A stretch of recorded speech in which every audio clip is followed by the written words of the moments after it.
अरे सोनी, आज फिर चावल? तुम कुछ और नहीं खाती क्या? मुझे चावल खाना बहुत पसंद है, रोटी पसंद नहीं।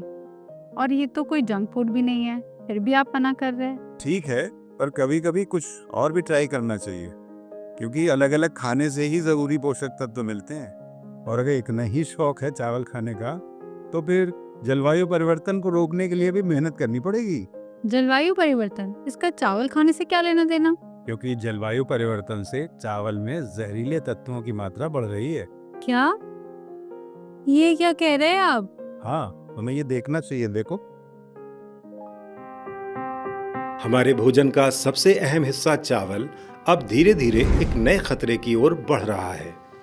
हर दिन करोड़ों लोगों की भूख मिटाने वाला ये अनमोल अनाज अब बढ़ते जलवायु परिवर्तन के कारण जहरीला होता जा रहा है। हाल ही में हुए कोलंबिया यूनिवर्सिटी के Milman school of public health के शोधकर्ताओं ने एक चौंकाने वाला खुलासा किया है। शोधकर्ताओं के अनुसार वायुमंडल में कार्बन डाइऑक्साइड की बढ़ती मात्रा और ग्लोबल वार्मिंग चावल की फसल में जहरीले अकार्बनिक आर्सेनिक की मात्रा को तेजी से बढ़ा रही है।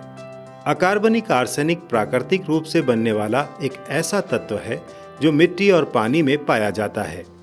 ये हमारे लिए जहरीला साबित हो सकता है और इसका सेवन अधिक मात्रा में करने से कैंसर, हार्ट डिजीजेस और डायबिटीज जैसी स्वास्थ्य समस्याएं हो सकती हैं।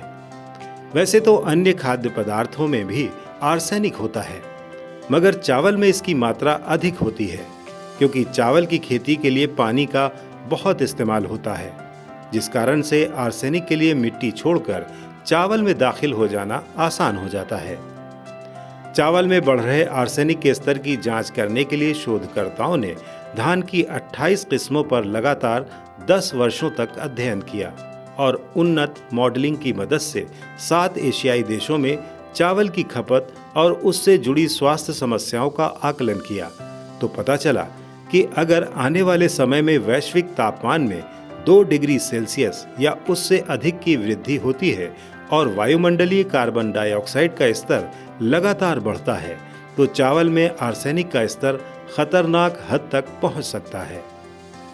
द लैंसेट प्लैनेटरी हेल्थ पत्रिका में प्रकाशित इस अध्ययन के नतीजों को ध्यान में रखकर शोधकर्ताओं को यह चिंता सता रही है कि अगर इसी तरह आर्सेनिक का स्तर लगातार बढ़ता रहा तो 2050 तक अकेले चीन से ही आर्सेनिक युक्त चावल से लगभग 1.93 करोड़ कैंसर के मामले सामने आ सकते हैं।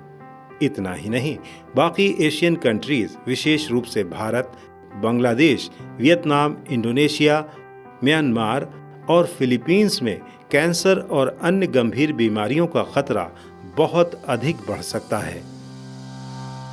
मुझे कभी नहीं लगा था कि क्लाइमेट चेंज का असर हमारी जिंदगी पे इस तरह पड़ेगा।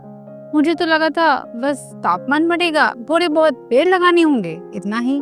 नहीं, ये क्लाइमेट चेंज हमारी पूरी जिंदगी को बदल के रख देगा। हमारे जीवन के हर पहलू को प्रभावित करेगा। हमारा पर्यावरण, हमारी धरती, यहाँ तक कि हो सकता है कहो पूरे ब्रह्मांड को।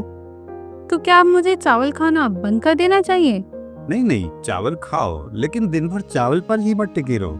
अलग अलग पोषण से भरपूर चीजें खाओ।